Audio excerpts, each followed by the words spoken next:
But what you also brought to the table was what was going on the earth so that we could see it in 1 week how much has been going on the planet, and it just blew my mind. Well, I have And to so, admit, there's still all that going on. We are going through some turmoil when it comes to our Earth something. changes right now, and the Earth is shaking. There's some birth pains going on inside, but I still think we got a long time till we really should be worried about it. But I do still cover it. I will bring people Yeah. on to cover what's going cosmically, and I believe it's something to do with our sun, not necessarily Me a too. planet. I think it's a solar change thing or a shift in the energetic kind of area of the galaxy we're heading towards. Could be that too. That's just my Could be. thoughts at the moment.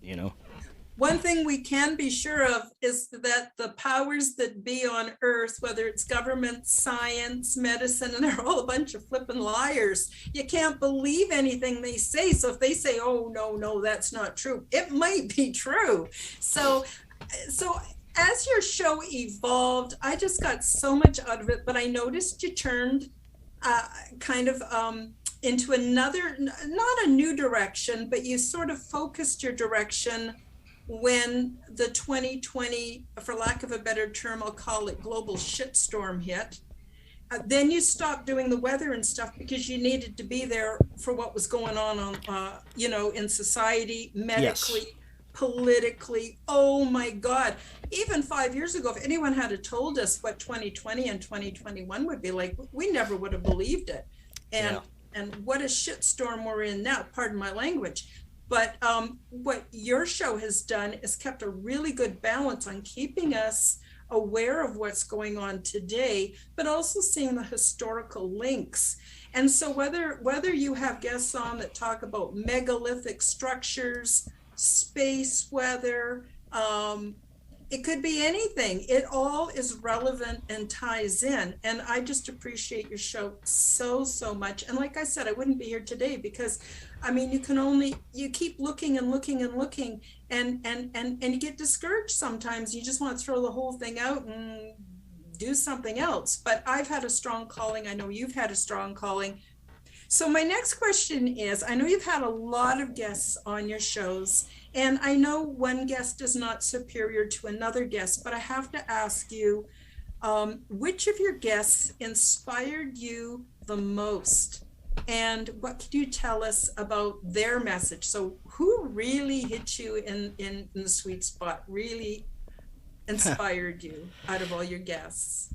Wow. Oh man, I couldn't name a single one. Because so many have, and so many have gotten my mind thinking in a different way. I mean, it would be even unfair to myself to single out someone because I know the great knowledge. Because where I am now, I owe completely to all my guests and their Mm, knowledge and what I've learned from them. I read books. I do out my own research, but the amazing people that I've talked to for hours and hours, and not just on my show. Aside from my show, I talk to these people. I've gone to conferences. I've had long, sit down dinners and sessions with a lot of these people. So that's the toughest question that I think I've ever had because I don't think I could. I don't think I could single out anyone. There's people that I really admire for their body of work and how long they've been doing this and not giving yeah. up from all the criticism and everything going on. I mean, look. You can criticize David Icke as much as you want, but he's still here and he is still bringing Spitfire to the table. He is still bringing what a lot of people are knowing now is truth. He was saying it a long time ago. You have to give it to the man. He was kicked in the nuts a long time ago and he came back Mm-hmm, and he's still doing it. He's still bringing out the mm-hmm. truth, whether you believe everything about reptilians or not. I don't believe everything the man's saying, but hell, a lot of that shit came true. So, I do respect that. Jordan Maxwell, amazing man, been in Mm-hmm, this for so many years, brought so much information. mm-hmm. That's another, one of the all-time greats. Jacques Vallée. I have not interviewed him, no, but he is, real one of my favorite UFO researchers. He's changed the field by bringing consciousness and this metaphysical sense to everything. So, Jacques, if you ever hear this, please, I'd love to have you on the show. But yeah, I mean, there's plenty of people that I just respect more than anything, and I owe them everything for giving me this knowledge about what's really going on. Absolutely.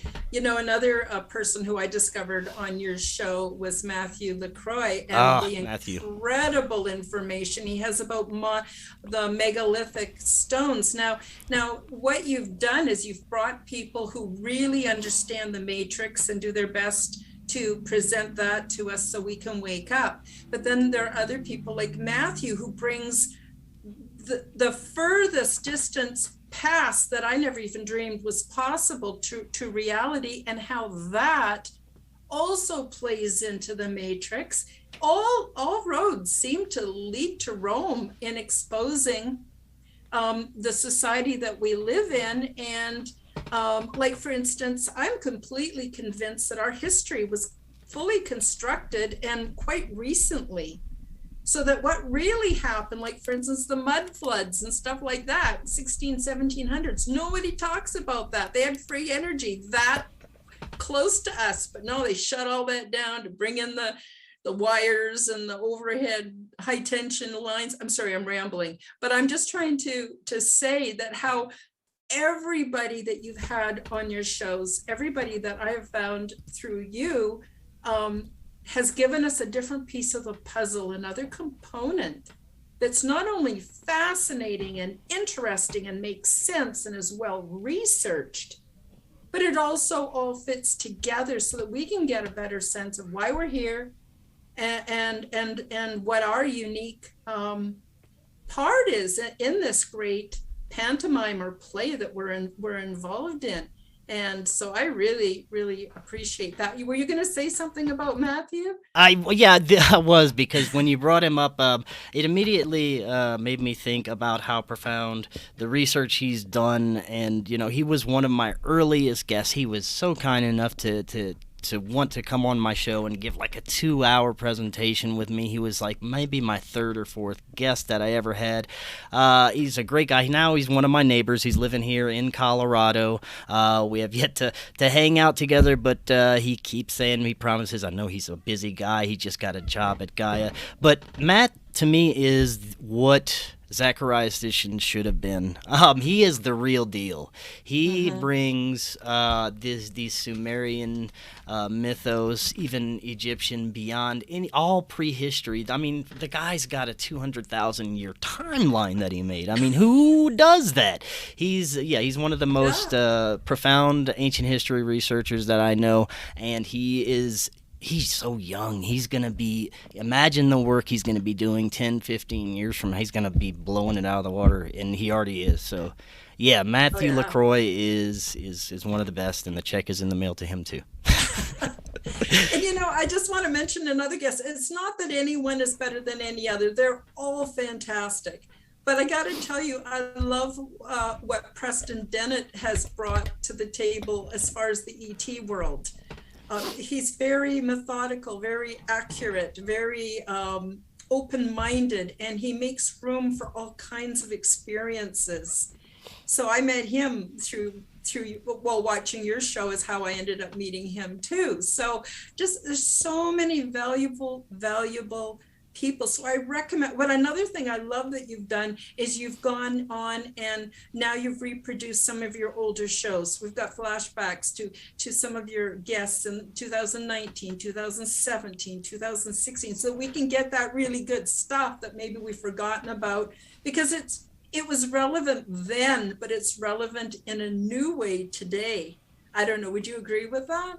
Yes, and I started doing that because I was looking through some of my back catalogs, and I was like, man, nobody does podcast reruns, and a lot of this stuff is still relevant. A lot of these guests have been very prophetic in what we've discussed, and a lot of the stuff has come to fruition. So, man, I need to go back, bring these episodes back out as, Forbidden Knowledge classics, and show people this information again, give them a refresher of what we were talking about a few years ago and how prophetic it was and how much of it has actually come true and how accurate so many of my guests have been about predicting what is going to happen just based on their own research. I'm not talking about psychics. I'm talking about people who have done the work, done the research, looked into our false history, looked into the false flags, looked into government corruption, ufology, everything that we're seeing come through now. They were on top of it, and we talked about it, and those episodes are so profound. I had to bring those back to the table, and people are really loving that, and I get a lot of good response from that, and I'm glad because the information's great, and I think that more people should do a little rerun if they've had, because I've heard some great guests from many podcasts in the past. In fact, that's how I got started doing this, and I'd love to hear them again. So start doing reruns, people. Oh yeah, that's golden. I think that's fantastic. Now I want to switch gears a little bit because you're a very open-minded person. You've had all kinds of guests on your shows, but it's as it's my understanding that you didn't actually have any paranormal experiences yourself before last year. Is that true? And do you want to talk a little bit about that? Yes, that is true. I think it is because I don't remember necessarily anything strange or paranormal unless I blocked it out. I have like a lot of missing time from my childhood to like 12 or 13 years old. But I think a lot of people do. So, I don't know if that's anything significant or not. But yeah, I was always curious about it, always searching for things. I used to go to real haunted houses all the time. When I started doing the show, I even went on my own little paranormal investigation to the Myrtles Plantation, Louisiana. Still nothing. We caught a picture of what could have been a ghost, or it could have been some strange reflection. It was pretty good picture, but I didn't see it up in person, so I was like, I don't know. I don't know what this is, and it wasn't till, like you said, last year. I forget what month it was. I think it was around summertime. It was when I was kind of getting out of a bad relationship. I was breaking up with one of my ex-girlfriends and going through a rough time. And I saw what I thought was like a UFO in the sky.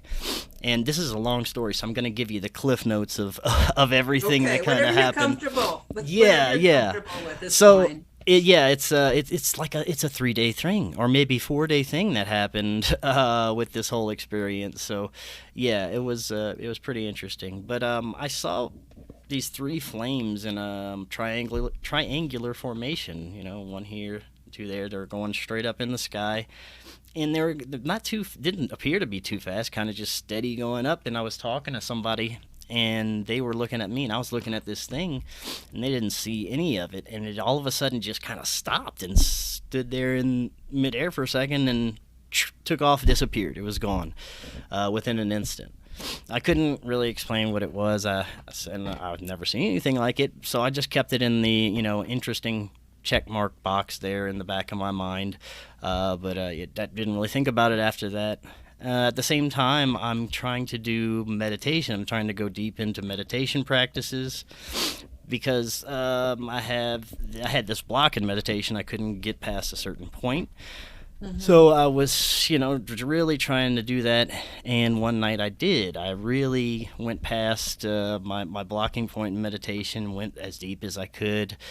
And to make a long story short, I kind of made contact with something.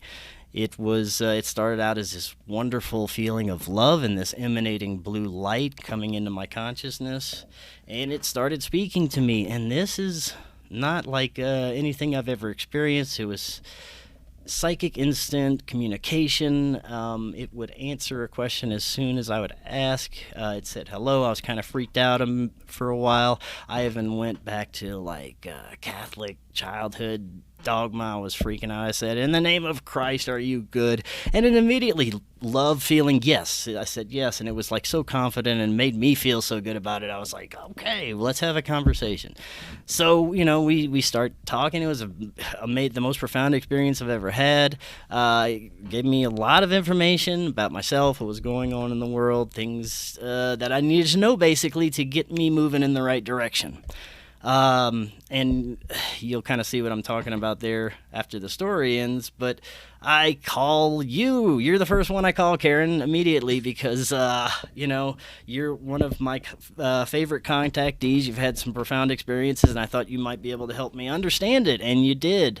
And you also had a profound experience at that same time, which kind of linked up to mine, which was very interesting. Yeah, if you want to tell them about what you saw at that time. Okay, I'll try not to make too much about me, but basically what happened is you had called me in the afternoon, late afternoon, and told me about this experience, but you were quite shaken by it because it was quite something. And I said to you, you know, spend some time making yourself as comfortable as possible, give it overnight, and then tomorrow let's talk about it in more detail once things have sort of settled for you. So I go to bed that night and I have a lot of my contact happens while I'm sleeping. I know people would say, well, how do you know it's not just a dream? Well, I don't always know, to be honest. It's quite something. Anyway, in my dream, I saw Chris talking to some very tall blue guy. He was bald, had a long neck, and we were on board a craft. And they were just intensely communicating, not verbally, but like psychically connected and communicating. And I went, oh my gosh. And so the next day, I talked to Chris and I said, Chris, what did he look like? And Chris, I think he said, well, I'm not really sure because it was sort of an etheric Yeah, well, I couldn't. That night, appearance. I didn't see anything except this blue, just bright, beautiful blue light. I couldn't make out any shapes or what this being looked like. It was a combination of this blue light and this amazing feeling of love and acceptance, and it was like. It was the only way I can describe it is like the most craziest drug I've ever been on, but it was just like a love drug. I love my thought I loved my parents this way. I thought, I loved, Yeah, but this is beyond anything that I've yeah. experienced when it comes to this love feeling and acceptance and just at ease and peace. It was a, amazing feeling, but that's all I saw and sensed on that. Yeah, so then I talked to you the next day and then I decided, well, I asked you, did you see a blue guy? And you said, well, not really. It was more a blue light and what you've just told us now. And so I decided to do some research about blue ETs and I found, I don't know why, just really the closest I could find to what I had seen, right? And I sent the pictures to you and you said, one of them you said was very close, although your experience was more etheric and or kind Well, of yeah, as it went on, I got more yeah. of an image of this being. Well, it was 2 days later. The next day, I wanted to have repeat this experience because I still didn't believe it all the way. I couldn't. I was like, did this really happen? What's going on? Was this me having a hallucination? I don't know. It was pretty profound, but I wanted to have it Yeah. again just to kind of solidify that this is real. I was experiencing this. So I tried the meditation again, and I was just kind of frustrated. I guess I was trying to push it too hard, and then it didn't work. Mm. And then the next day, it did. I did this again, deep meditation. Something was telling me to meditate in the tub for some reason. So I did. I went and laid down and put on some like tones, 432 hertz tones. It was in warm bath, and man, I went quick into a deep meditation. This time I went like to a childhood memory that I had blocked out. It was very strange. I uncovered this traumatic event that happened early in my childhood, and I was like, "What the hell's going on?" Because it was like a very good memory, but it was like blocked off, and I knew it was real. I could remember everything after that meditation session. I was like, what's going on? And then, as I'm kind of freaking out about this, the entity, which, by the way, I have a better understanding of its name and everything because I've gone. At the time, it said, "You wouldn't understand my name. Don't worry about it. Just call me something you're familiar with." And Laird popped into my head, and Laird was one of my favorite cousins when I was growing up. I lost touch with, but I think that's why the name Laird attached itself to this entity. But I also have a brand new understanding of this whole experience now, at least at this moment. But I'll get to that. And so anyway, Laird, I'll call him, this entity of mine shows up. Blue light emanating. I kind of get a little bit more of a sense of that what this being is like a blue, tall being, but I still can't see anything, and I'm getting this beautiful love feeling and communication. And so we begin another little chat. And I think I asked, who are you? Where do you come from? What are you doing? What are you? And this is the answer that I remember at this point. Um, and I always have a new. The more I go over this, and the more I talk to people about this experience, the more different I feel about it. It changes. My understanding and perception kind of grows on it and evolves. But we had a conversation, and I asked, "Where are you from? What do you do? Who are you?" And the being said, "We seed Christ consciousness across the galaxy. We help expand people to Christ consciousness, something along those lines." And I was like, "Wow, that's cool." And he, I guess, started showing me this images of like the galaxy and things of that nature, and then I remember opening my eyes, and I could still, like, I was still deep in meditation. I was still in communication with this entity, but I could open my eyes and see the bathroom around me. Everything had this weird shine to it, and then I closed my eyes, and it's like all of a sudden I can see space. And I'm like, well, what's going on? Just I saw like stars and stuff, and I opened my eyes, bathroom's back, I closed my eyes again, and then it's space, but it's through these huge windows. And I'm looking around, and there's this like kind of bluish gray surroundings and floor. Everything's the same color, very sterile looking. And enormous windows looking out into space, and that's all I see at the time. And there was like different levels. There was like a ground level, a middle level, a higher level, and it was like all circular all the way around me, and enormous windows. Just mostly you could just see windows out into space. And I open my eyes. I'm back in my bathroom. Close my eyes. I'm like, is this a freaking spaceship that I'm on? What's going on?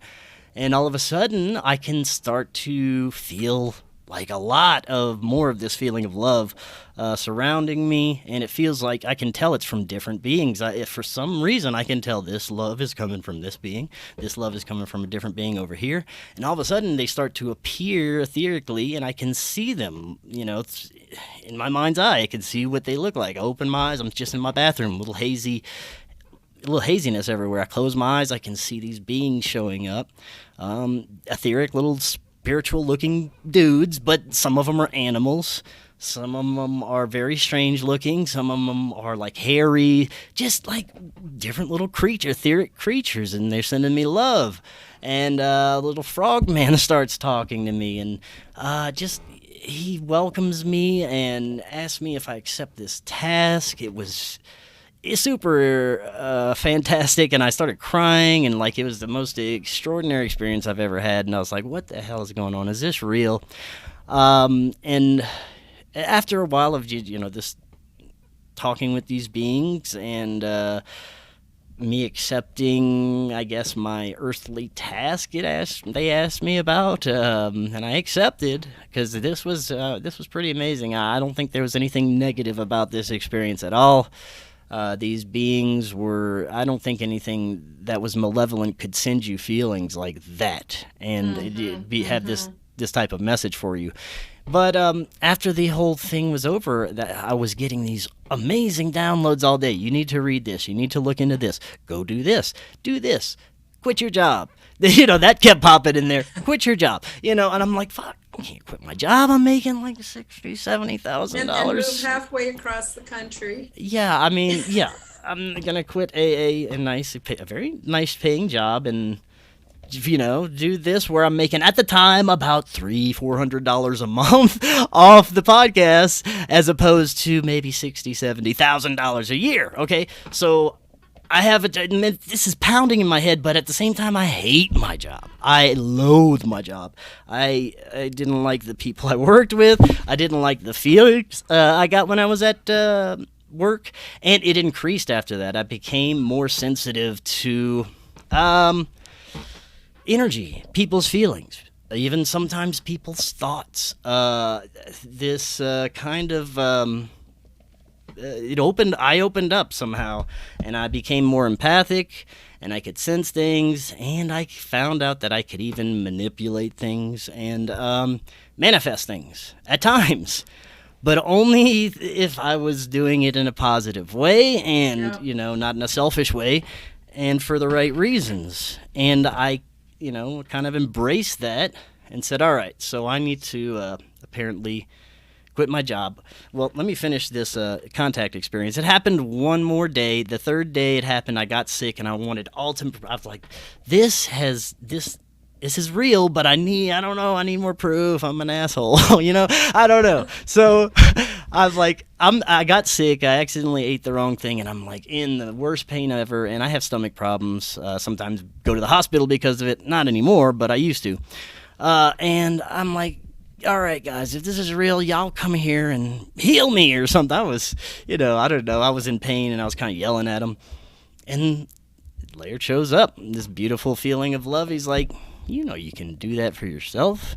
As soon as he said that, I'm feeling this amazing feeling of love. The pain is gone. Everything's gone immediately, and that's never happened. And I was like, all right, so there's something. I gotta accept this. This is something real. This is real. So I had to pursue what this was telling me to do, and I did. And it was like kind of one of those, if you build it, they will come things.